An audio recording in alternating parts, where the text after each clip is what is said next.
Karen's voice was a foghorn, blasting through the quiet cul-de-sac like a siren nobody asked for. She stood on her manicured lawn, arms crossed over her floral muumuu, screaming about my illegal fence like it was a personal attack on her soul. Her name was Karen Hofstede, the self-appointed queen of Maple Grove Estates, a suburban maze of cookie-cutter houses and suffocating rules.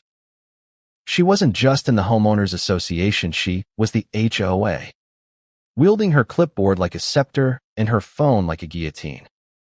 For months, she'd been calling the cops on me, claiming my fence was 6 inches too tall, my grass too long, my mailbox too rustic. The problem? I wasn't even part of the HOA. My little rental cottage sat just outside their jurisdiction, a fact Karen refused to accept. It started innocently enough. Last spring, I moved into the cozy, slightly rundown cottage at the edge of Maple Grove. I'm a freelance graphic designer. Quiet. Mind my own business type. Just trying to scrape by. The cottage was perfect cheap rent. A tiny yard for my dog, Rusty, and a landlord who didn't care about much as long as the checks cleared. But Karen, she cared. Oh, she cared deeply. The first time we met, she waddled over, her face puckered like she'd bitten a lemon, and informed me my fence violated code. I explained I wasn't in the HOA. She scoffed, said, "We'll see about that," and stormed off. I thought it was a one-off. I was wrong. By summer, Karen's crusade was in full swing. She'd call the police for everything. My car parked too close to her driveway, Rusty barking at a squirrel. Even the time I left a trash can out past 7 p.m.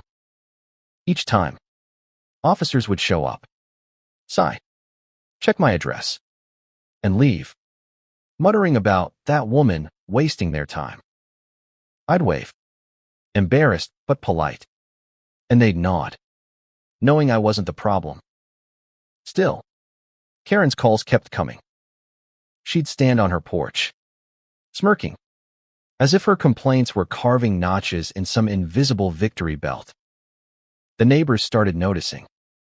Mrs. Delgado, a sweet retiree who baked cookies for everyone, whispered to me over the fence one day, "She's like this with anybody who doesn't bow to her. You're just her latest target." Jake, a single dad across the street, told me Karen once reported his son's lemonade stand for unpermitted commerce. The woman was a walking caricature, but her power was real. She'd weaponized the HOA's rules and the police's time, and I was caught in her crosshairs. The breaking point came in August. I'd just finished a grueling project, and to celebrate, I invited a few friends over for a barbecue. Nothing wild, just burgers, music, and Rusty chasing his tail. Karen, of course, had other plans. At 8 p.m., 2 cop cars rolled up, lights flashing. My friends froze, burgers mid-bite. Karen was on her lawn, pointing at my house, screeching about noise violations and public nuisance. The officer, a tired-looking guy named Martinez, approached me. "Sir, we got a call about a loud party," he said, glancing at my 6-person gathering, where the loudest sound was Rusty's panting. I laughed, bitter. "Officer, this is my house. I'm not in the HOA. She's been doing this for months." Martinez sighed, rubbing his temples. "Yeah, we know her. I'll handle it." He walked over to Karen, who was now waving a copy of the HOA bylaws like a preacher with a Bible. I couldn't hear their conversation, but her face turned redder with every word. Martinez came back, shaking his head. "She insists you're breaking rules. I told her you're not in the HOA, But she's persistent. Persistent was one word for it. Unhinged was another. That night, I lay awake, fury simmering. This wasn't just annoying Anna Maria, it was harassment. Karen wasn't just a nosy neighbor. She was trying to control my life, to bend me to her will. I wasn't going to let her win. The next morning, I started digging. I pulled up property records, confirming my cottage was outside Maple Grove's boundaries. I called my landlord, who laughed and said, "HOA. They've got no claim on you. Tell him to shove it." I reached out to Mrs. Delgado and Jake, who shared their own Karen horror stories. Jake mentioned she'd once tried to fine him $500 for a basketball hoop. Mrs. Delgado said Karen had reported her for planting tulips that weren't approved. The pattern was clear. Karen used her HOA clout to bully anyone who didn't fit her vision of suburban perfection. I decided to fight back, but not with her tactics. I wasn't going to scream or call the cops. I was going to hit her where it hurt, her pride and her wallet.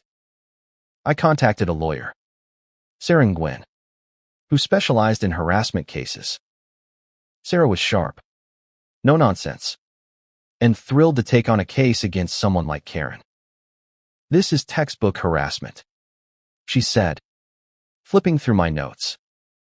"She's abusing her position and the police's time. We can sue for emotional distress, defamation, and legal fees." We started building the case. I documented every police visit, saving emails from the department confirming my address wasn't under HOA jurisdiction. Jake and Mrs. Delgado agreed to testify about Karen's pattern of behavior. The police, fed up with her frivolous calls, provided records showing she'd made 17 complaints about me in 4 months. 17. The woman was obsessed. The confrontation came at the HOA's annual meeting, held in the community center. I wasn't invited, of course, but I showed up anyway, Sarah by my side. Karen was at the podium, droning on about upholding standards. When I walked in, the room went silent. Her eyes narrowed, her jowls quivering with indignation. "What are you doing here?" she snapped. "This is for members only." I smiled. Calm. "I'm here to discuss your harassment. Karen, you've been calling the police on me for months, knowing I'm not in your HOA. I'm suing you for it." The room erupted in whispers. Karen's face went from red to purple. "You can't sue me. I'm protecting this neighborhood." Sarah stepped forward, cool as ice. "Ms. Hofstede, you've made 17 false police reports against my client, costing him time, stress, and reputation. We have evidence, witnesses, and police records. You'll be hearing from us in court." Karen spluttered, but the other neighbors were done with her. Jake stood up. "She tried to fine me for my kid's lemonade stand. She's out of control." Mrs. Delgado chimed in. "She reported my tulips." Tulips. Others joined, airing their grievances. Karen's empire was crumbling, and she knew it. The lawsuit moved fast. Sarah filed for harassment, emotional distress, and defamation, citing Karen's relentless campaign. The police records were damning, showing her calls were baseless. In court, Karen tried to play the victim, claiming she was protecting the community. But the judge wasn't buying it. When Sarah presented the property records proving I wasn't in the HOA, Karen's lawyer had nothing to say. The neighbor's testimony sealed it. Karen wasn't just a nuisance. She was a bully who'd targeted half the block. The verdict came down in November, $15,000 in damages for emotional distress. plus legal fees. Karen was ordered to stop contacting me and to attend anger management classes.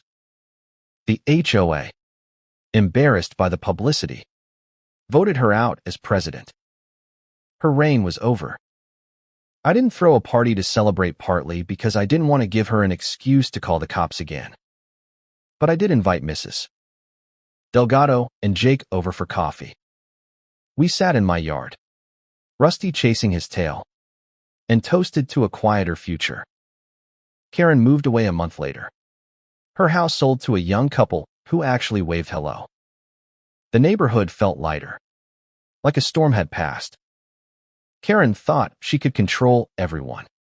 But she forgot one thing: power built on fear doesn't last. She pushed too far, and her own actions brought her down.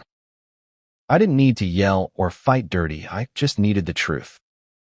And now, I'm living my life, fence and all, while Karen's learning the hard way that karma doesn't miss. The end.